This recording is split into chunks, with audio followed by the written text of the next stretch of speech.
اعوذ باللہ من الشیطان الرجیم بسم اللہ الرحمن الرحیم یوصیکم اللہ فی اولادکم للذکر مثل حظ الانثیین فإن كن نساء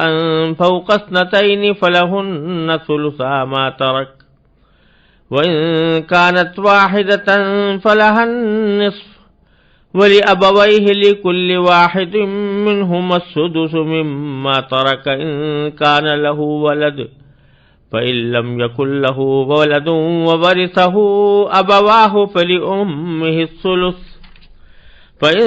كَانَ لَهُ إِخْوَةٌ فَلِأُمِّهِ السُّدُسُ مِن بَعْدِ وَصِيَّةٍ يُوصِي بِهَا أَوْ دَيْنٍ آباؤكم وأبناؤكم لا تدرون أيهم أقرب لكم نفعا فريضة من الله إن الله كان عليما حكيما ولكم نصف ما ترك أزواجكم إن لم يكن لهن ولد فإن كان لهن ولد فلكم الربع مما تركن من بعد وصية يوصين بها أو دين ولهن الربع مما تركتم إن لم يكن لكم ولد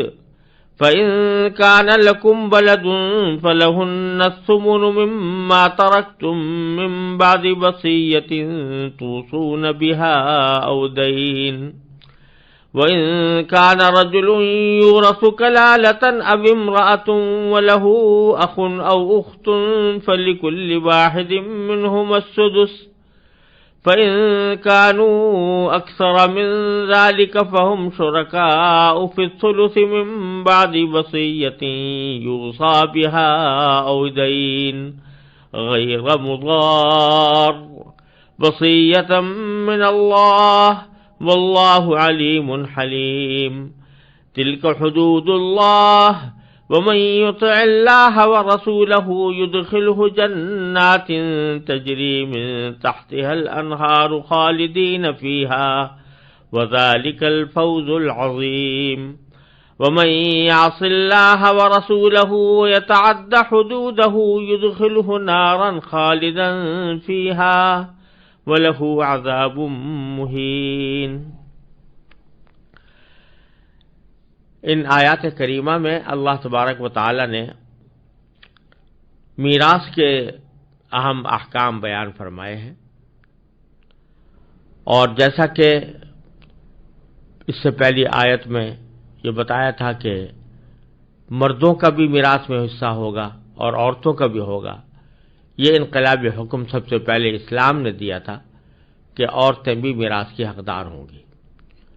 اب وہ کون کتنا حقدار ہوگا اس کی تفصیل ان آیات کریمہ میں بیان فرمائی گئی ہے۔ ان آیات کریمہ کا ترجمہ پڑھنے سے پہلے چند بنیادی باتیں عرض کرنی ضروری معلوم ہوتی ہیں تاکہ اس ترجمے سے اس کا صحیح مفہوم واضح ہو سکے۔ پہلی بات تو یہ ہے کہ اللہ تبارک و تعالی نے ان آیات کے اندر ایک اصول یہ بیان فرمایا کہ جب کسی شخص کا انتقال ہو اور وہ کچھ مال چھوڑ کر جائے تو اس پر سب سے پہلا حق اس کے قرض خواہوں کا ہوتا ہے، یعنی دین اگر اس کے ذمہ کوئی واجب ہے، اس کا بار بار قرآن کریم نے ذکر فرمایا ہے، اگر کسی کے ذمہ کوئی دین واجب ہے، وہ یعنی دین سے مراد صرف قرضہ ہی نہیں ہوتا، اگر کسی سے قرضہ لیا ہے تو وہ بھی دین ہے، اگر کوئی سامان خریدا ہے ادھار اور ابھی پیسے نہیں دیے وہ بھی دین ہے، کسی اور کی کوئی مالی ذمہ داری انسان کے اوپر آ رہی ہو تو وہ بھی دین ہے، جس کو آج کل کی اصطلاح میں لائبلٹیز کہا جاتا ہے۔ تو اگر کوئی شخص کسی شخص کے ذمہ کچھ لائبلٹیز ہیں اور انہی لائبلٹیز میں داخل ہے کہ اگر بیوی کا مہر ادا نہیں کیا تو بیوی کا مہر بھی اس میں داخل ہے، اور کسی اور شخص کا کوئی مالی حق انسان کے ذمہ واجب ہے تو وہ بھی اس میں داخل ہے، کسی مزدور کی مزدوری ادا نہیں کی ہے تو وہ بھی اس میں داخل ہے۔ تو سب سے پہلا حق کسی انسان کے ترکے پر اور چھوڑے ہوئے مال پر اس کی مالی ذمہ داریوں کا ہوگا، یعنی سب سے پہلے اس کے قرضوں کو یا اس کی مالی ذمہ داریوں کو ادا کرنے کی فکر کی جائے گی۔ اگر فرض کرو کہ کسی شخص کی مالی ذمہ داریاں اتنی زیادہ ہیں کہ اس کے بعد کچھ بچتا ہی نہیں ہے اس کی ادائیگی کے بعد، تو پھر کوئی مال میں تقسیم نہیں ہوگی، بلکہ سارا مال جو ہے وہ جو اس کے دائنین ہیں یعنی جو قرض خواہ ہیں ان کو دے دیا جائے گا، ان کو حصہ رسدی ان کے درمیان تقسیم کیا جائے گا۔ ایک اصول تو اللہ تعالیٰ نے یہ بیان فرمایا۔ دوسرا اصول ان آیات کے اندر بار بار یہ ذکر کیا گیا ہے کہ اگر کسی شخص کے ذمے کچھ دین تھا اور وہ ادا کر دیا گیا تو اس کے بعد پھر دوسرا نمبر آتا ہے اس کی وصیت کا، یعنی مرنے والا اپنے جانے سے پہلے کوئی وصیت کر سکتا ہے کہ میرے مال میں سے اتنا مال فلاں کو دے دیا جائے، وارثوں کے علاوہ کسی شخص کو، یا کسی مسجد میں لگا دیا جائے، کسی مدرسے میں لگا دیا جائے، کسی ہسپتال میں لگا دیا جائے، کسی صدقہ جاریہ میں لگا دیا جائے۔ یہ وصیت کہلاتی ہے۔ اس وصیت کے لیے بھی دو اہم بنیادیں ہیں کہ ایک یہ کہ وہ کل مال کے 1/3 سے زیادہ میں وصیت نہیں ہو سکتی۔ کل مال اگر فرض کیجئے 100 روپے ہے تو اس میں سے صرف 33 روپے 33.5 روپے کی حد تک وصیت کی جا سکتی ہے، اس سے زیادہ نہیں، بلکہ 33 صحیح 1/3 ہی کی وصیت کی جا سکتی ہے، اس سے زیادہ نہیں۔ اور یہ جو وصیت ہے یہ اگر فرض کرو کسی نے اس سے زیادہ کی کر لی تو بھی زیادہ والی وصیت معتبر نہیں ہوتی، وہ پھر بالآخر صرف 1/3 ہی کی حد تک معتبر ہوتی ہے۔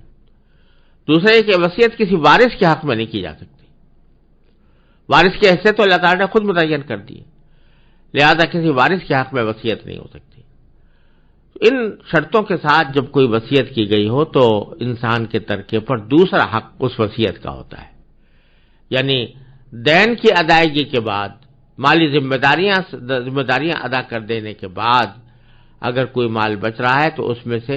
1/3 کی حد تک وصیت نافذ کی جائے گی۔ اس کے بعد اگر کچھ بچتا ہے تو پھر ورثہ کو دیا جائے گا۔ یہ ہے ایک تو اصول یہ اللہ تعالیٰ نے بار بار ان آیات کریمہ بیان فرمایا کہ جس میں بار بار کہا کہ جو کچھ مرنے والے نے کوئی وصیت کی ہو یا اس کے ذمہ کوئی قرض ہو تو اس کی ادائیگی کے بعد یہ میراث تقسیم اس طرح کی جائے گی۔ دوسری بات جو ان آیات کریمہ کے اندر اللہ تبارک و تعالیٰ نے بیان فرمائی ہے اس کا خلاصہ یہ ہے کہ انسان کے وارثوں میں 2 قسم کے وارث ہوتے ہیں۔ ایک وہ وارث ہے کہ جن کا ایک متناسب فیصد حصہ اللہ تعالیٰ نے مقرر کر دیا، مثال کے طور پر بیوی کا، کہ اگر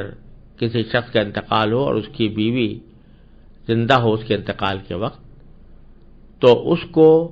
اگر اولاد ہے مرنے والے کی تو 1/4 حصہ، اور اگر اولاد نہیں ہے مرنے والے کی تو